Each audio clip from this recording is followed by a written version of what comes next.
Okay, so a question I get asked a lot is what should you carry in your first aid kit?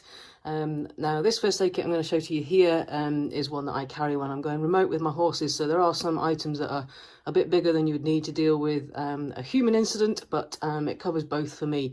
So I'm a paramedic and I thought it would be a good idea to talk through what I carry. So it's a standard first aid kit. It's nice and compact, so it fits well in a rucksack or a saddlebag. On the back here, I've got easily accessible gloves because they're the first things you want to use to protect yourself and your patient at an incident.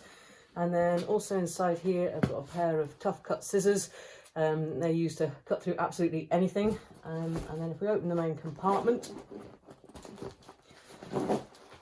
again, got something really accessible that you need early on in any first aid incident, some hand gel. And this is some vet wrap. This is used for horses primarily. It's kind of like a sticky bandage that sticks to itself, but it's good for humans too. So I carry that with me. Again, quite accessible. I've got some extra gloves. And then in here, I carry a notebook and pencil just to write down any observations I'm making on a human or horse. I've also got some duct tape, which is good for improvising in any situation. I usually carry more than this, so I'll have to replenish this before I next go out. In here, I've got some items to deal with bad bleeds. So I've got like an advanced clotting agent. I've got some glue for gluing wounds, if you know how to do that. And I've also got some steri strips for, again, holding clean cuts together.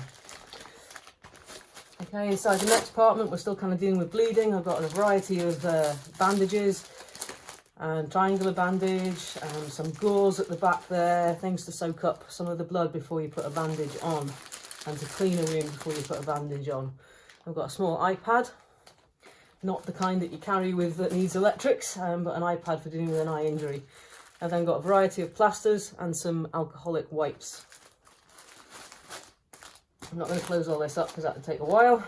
In the next one here, I've kind of got some medication. So I carry some glucose gel for if anybody gets low sugar. I've got a thermometer. In here, I've got some self-medication, but also some medication that you might use in an instance, such as aspirin for somebody maybe suffering a heart attack. I've got some paracetamol, some antihistamine, some anti-indigestion type things. I have a face guard for any resus incident. I've got some horse painkiller Bute, and also some anti-inflammatories for myself, which is ibuprofen.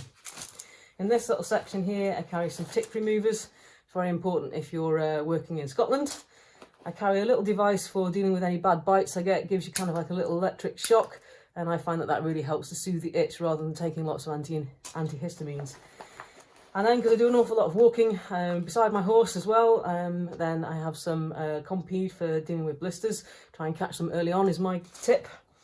At the back here, I've got some what we'll call big plasters. Really, they are they're adhesive, non-stick kind of big plasters for covering big wounds. Very good for burns if you've burnt yourself on your stove.